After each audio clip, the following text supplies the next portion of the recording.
உலகில் சுமார் 7000க்கும் மேற்பட்ட மொழிகள் இன்றளவில் பேசப்பட்டு வருகின்றன. பொதுவாக அதிக மக்கள் தொகை கொண்ட நாடு இந்தியாவும் சீனாவும் தான். நாம் என்ன நினைப்போம்? அதிக மக்கள் இருப்பதால் அதிக மொழிகள் இருக்கும் என்று பலரும் கருதுவோம். ஆனால் மொழிகளின் எண்ணிக்கையில் ஓசியானியா பகுதியில் உள்ள சிறிய நாடான பப்புவா நியூ கினியா உலகிலேயே முதலிடம் பிடித்துள்ளது.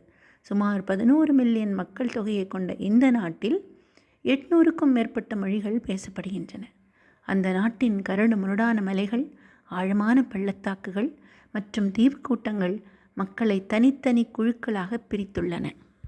இந்த புவியியல் ரீதியான தனிமையே ஒவ்வொரு குழுவும் தங்களுக்கென தனித்துவமான மொழிகளை உருவாக்க காரணமாக அமைந்துள்ளது.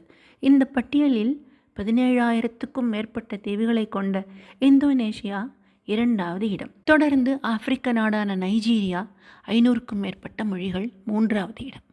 250க்கும் மேற்பட்ட இனக்குழுக்கள் இந்த நைஜீரியாவில் தங்களின் தனித்துவமான பேச்சு வழக்குகளை பயன்படுத்தி வருகின்றன.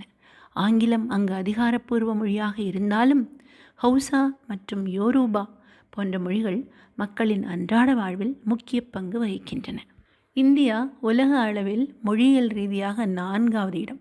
சுமார் 400க்கும் மேற்பட்ட மொழிகள். இந்தியாவின் பண்டைய நாகரிகம், பரந்த நிலப்பரப்பு மற்றும் பன்முகத்தன்மை கொண்ட சமூக அமைப்பே இதற்கு முக்கிய காரணம்.